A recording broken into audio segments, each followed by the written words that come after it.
এখানে একটু নরম মাছ, বেশিও নরম না, হালকা আর কি নরম মাছ দিয়ে এখানে রান্না করব হচ্ছে উস্তা পাতা, মানে করলা পাতা।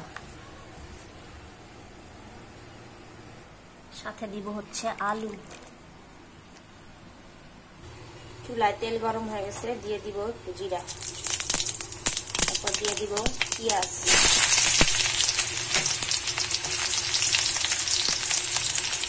পেঁয়াজটা হালকা ভাজা করে মশলা দিয়ে দিব।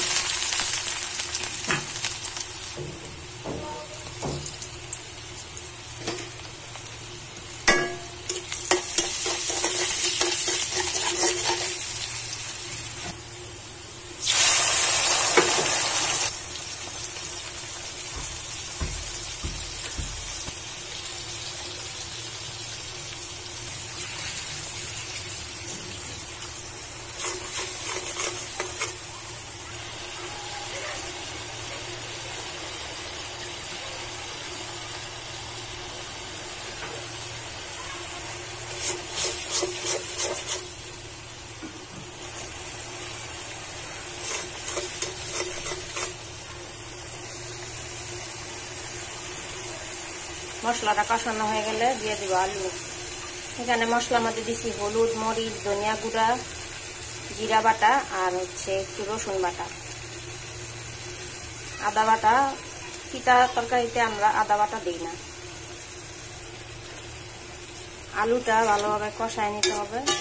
আলুটা 80% সিদ্ধ হওয়া পর্যন্ত অপেক্ষা করব। তারপরে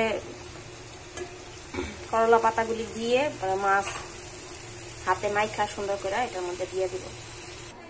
এখানে মাছ মাখার জন্য দিছি হচ্ছে হলুদের গুঁড়া, মরিচের গুঁড়া, পেঁয়াজ, লবণ আর এখন দিয়ে দিব একটু সরষের তেল।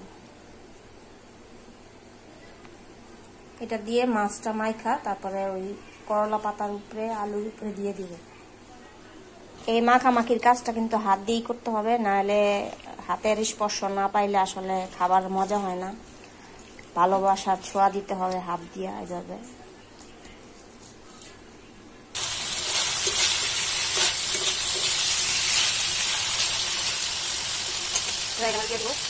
করলা পাতা দিব, সুন্দর মতো বিছাই দিব।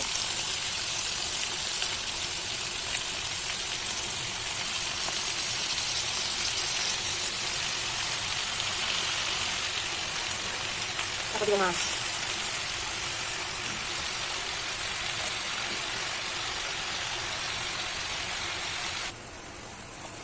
এই হাত দেওয়া মশলা পানিটা দিয়ে দিব, সামান্য পানি দিব, কারণ এটা হচ্ছে পোড়া পোড়া তরকারি হবে, চটচড়ি দিতে হবে।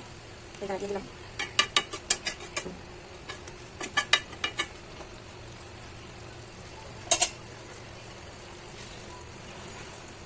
কয়েকটা কাঁচা মাছ দিয়ে দিবে।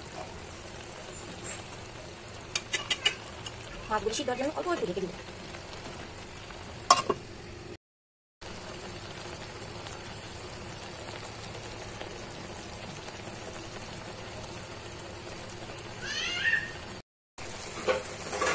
এই রান্নাটা আমি প্রথম করলাম, তো জানি না খেতে কেমন হবে।